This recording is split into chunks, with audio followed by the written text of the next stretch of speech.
Hello, हाय, नमस्कार. मी सायली आणि सायली किचन्समध्ये तुमचं स्वागत आहे.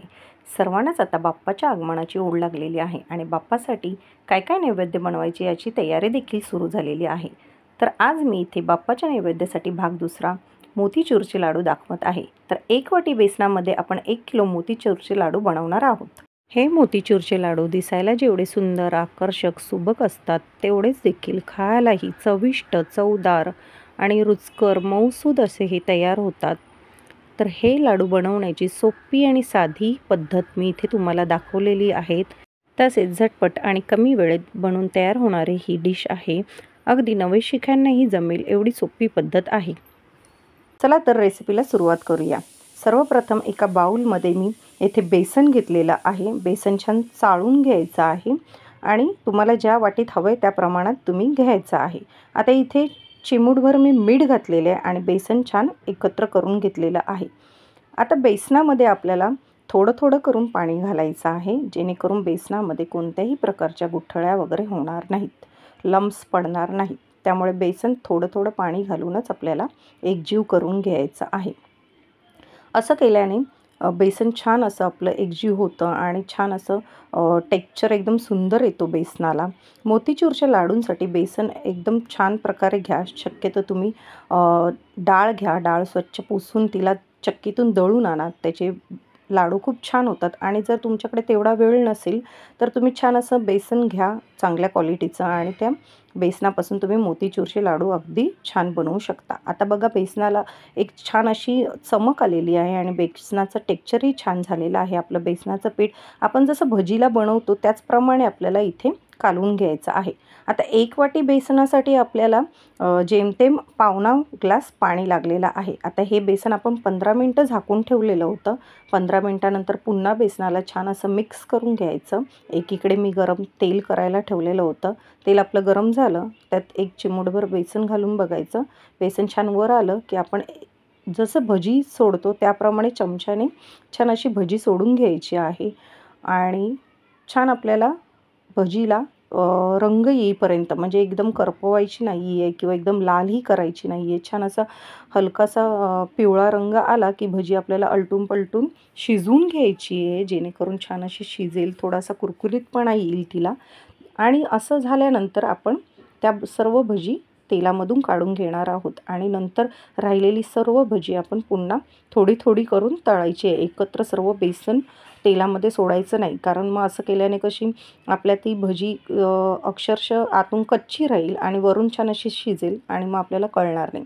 इकडे तुम्ही शेवही पाडून घेऊ शकता. जशी शेव आपण पाडतो त्याप्रमाणे चमचा असा गोलगोल फिरवून तुम्ही शेव पाडून घ्या, जेणेकरून भजी आतून थोडी कच्ची राहू शकते. त्यामुळे अशी शेव पाडली की छान अशी कुरकुरीत बनते. त्यामुळे तुम्ही अशी शेव पाडा आणि छान तळून घ्या. आता बुंदी बनवण्याचे अनेक जुने आणि पारंपरिक पदार्थ प्रकार आहेत, पण आपल्याला घाई असते. तर घाईमध्ये कसं बनवायचं, तर ही सगळ्यात सोपी पद्धत आज मी तुम्हाला दाखवत आहे.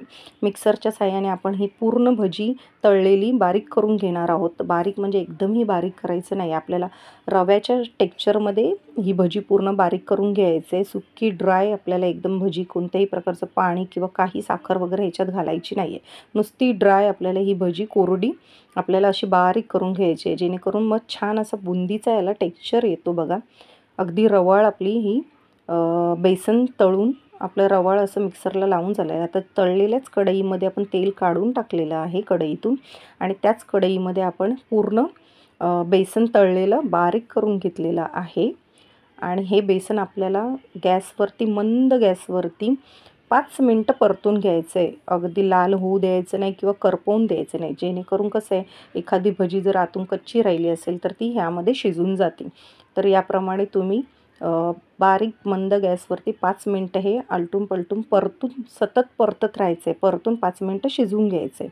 एकीकडे आपण साखरेचा पाक करणार आहोत. तर ज्या वाटीने आपण बेसन मोजलं होतं 1 वाटी, त्याच वाटीने आपण 1 वाटी साखर घेतलेली आहे आणि अर्धा वाटी पाणी घेतलेलं आहे. जर तुम्ही गोड खात असाल तर 1.5 वाटी साखर घ्या आणि 1 वाटी पाणी घ्या.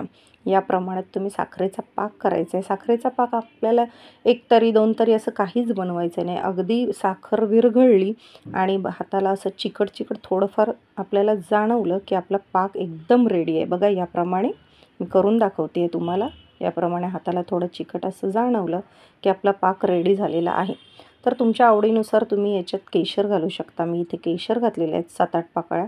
बघा छान असा रंग बदलतो. आता मोतीचूरचे लाडू शक्यतो भगव्या रंगाचे, ऑरेंज कलरचे किंवा येल्लोच असतात, पिवळ्या रंगाचेच असतात. जर तुम्हाला आवडत असेल रंग खायला तर तुम्ही इथे ऑरेंज कलरचा फूड कलर वापरू शकता, जसं मी वापरला आहे. आता इथे जायफळ आणि वेलचीची पूड दोन्ही मिळून 1 चमचे घातलेला आहे मी. 1 चमचा साजूक तूप घातलेलं आहे. यांना देखील गॅस आपल्याला इथे या स्टेजला बंद करायचा आहे आणि यांना छान मिक्स करून घ्यायचं आहे.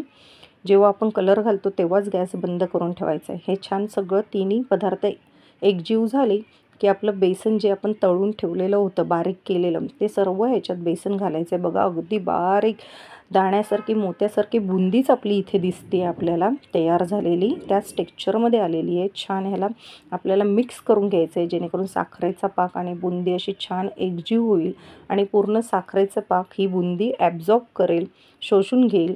आपल्याला हे 20 मिनटं तरी थंड होण्यासाठी, एकदम गार, हाताला जराही चटका लागता कामा नये एवढं थंडगार, थोडीशी ड्राय टेक्स्चरमध्ये आली की छान असे लाडू आपल्याला वळून घ्यायचे आहेत. तुम्हाला आवडतील तसे छोटे, मीडियम किंवा एकदम मोठे असे लाडू तुम्ही बनवू शकता. या प्रमाणात तुम्ही लाडू छान बनवून घ्यायचे आहेत. बघा मी दाखवते. हाताच्या साहाय्याने छान दाबायचे, नंतर दोन्ही तळ हातावरती लाडू घेऊन छान दाबून गोल गोल गरगरीत फिरवायचा.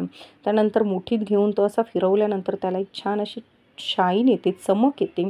त्यामुळे नक्की लाडू वळण्याची पद्धतही वापरा. त्यानंतर तुम्हाला आवडत असेल तर त्याच्यावरती ड्रायफ्रूट लावा किंवा मग तुम्हाला मगज आवडत असतील तर तुम्ही मगजही घालू शकता याच्यामध्ये. आमच्याकडे मगज खात नाही म्हणून आम्ही घातलेले नाही आहेत. किंवा सिल्वर चांदीचं वर्कही तुम्ही याच्यावर लावू शकता. अतिशय सुंदर असे हे लाडू दिसायलाही अतिशय सुंदर दिसतात आणि खाण्यासाठीही चव अतिशय अप्रतिम अशी लागते.